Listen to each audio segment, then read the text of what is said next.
Hello brothers and sisters, how you doing? It's been a long time since I've made a video.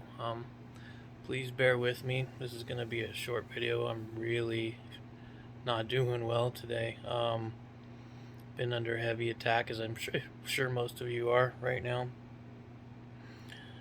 Um, I was going to read scripture, but I can't even focus my eyes right now, so bear with me.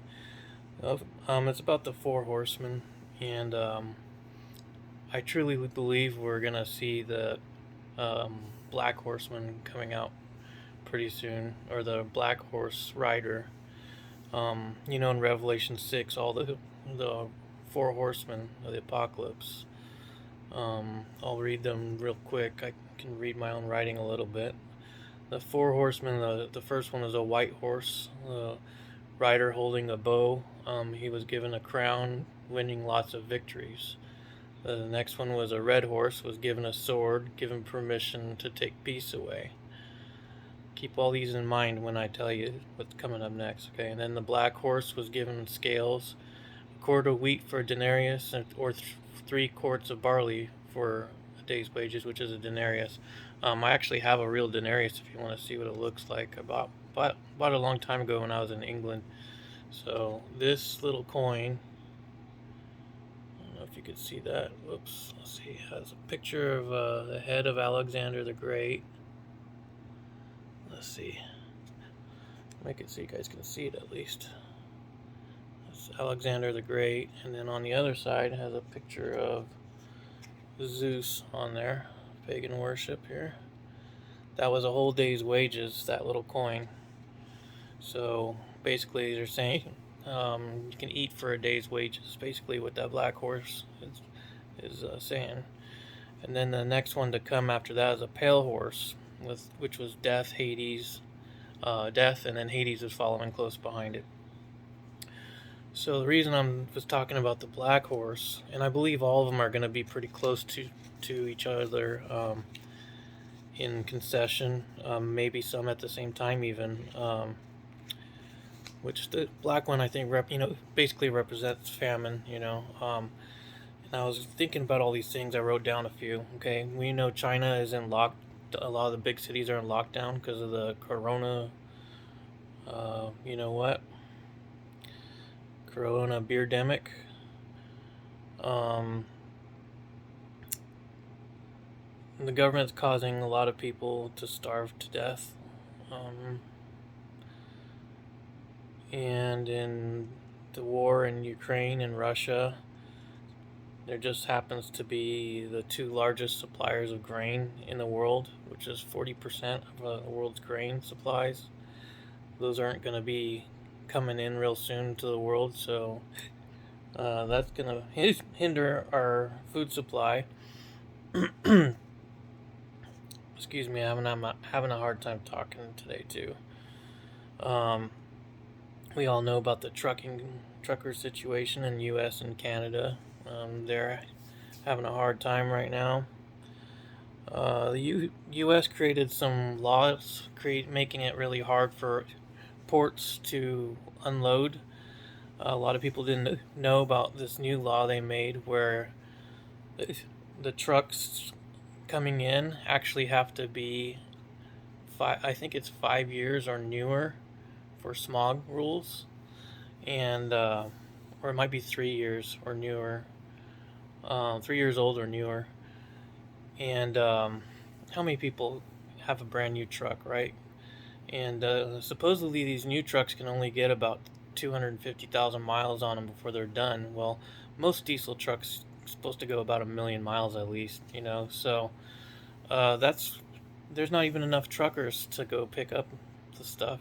Okay, then on top of that, they made a new law where the cargo ships that are lining up have to be parked 15 miles away from the docks, so people can't see them from the docks. So it doesn't look like there's a real problem, right? Sneaky. So all that food is sitting in those cargo ships, just rotting away. And then you got the embargoes that they're putting on Russia, and we can't trade with them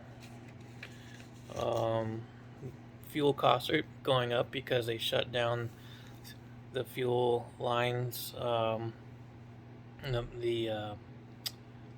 it? The Keystone Pipeline. Biden shut that down when he first came into office. So then we're more reliant on Russian fuel, which they're going to stop supplying to us. So when gas prices go up, food prices go up, demand goes up, can't get the food, can't grow the food. So that's going to affect the food as well. Let's see, in the sanctions that they put on China last year, that's affected the food supply as well. The U.S.'s largest corn crops were destroyed by flooding last year. China lost 18 million acres of wheat crops from floods this year. And then you add in inflation, right? Which is talking about this isn't worth so much anymore. It's not a day's wages anymore. So all those put together are going to make that famine come true, and really quickly. And we're already missing a lot of stuff in the stores. When it happens, it's going to happen real fast, people. So, then basically, as far as the bear with me, guys. The horse with death, or taking peace away from it. Both of those, actually. With what Putin's doing, he's basically causing World War III to start. He just threatened 3 countries with nuclear war. He threatened the U.S. if they keep supplying weapons to the Ukraine. And then yesterday he threatened Sweden and Finland if they join NATO, that he'll use nuclear weapons on them. So he's twisting everybody's arm into World War III, basically. So it's coming, people.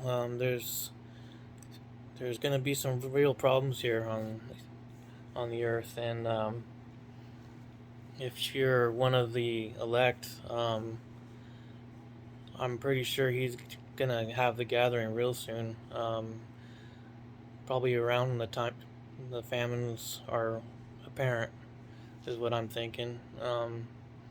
I've got some good reasons, but I can't really share that with you. But just it's more than a hunch. We'll just say that. And so I hope you all are hanging in there. And just it's okay to prep. It's actually a good idea to prep a little bit.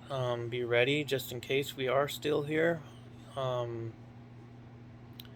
a food supply of stuff that doesn't go bad, like rice or grains, dried foods, canned meat is really good to have on hand, and water. Make sure you have water. Get those big old gallon jugs, the 5-gallon jugs of water, and put a couple in your garage or something.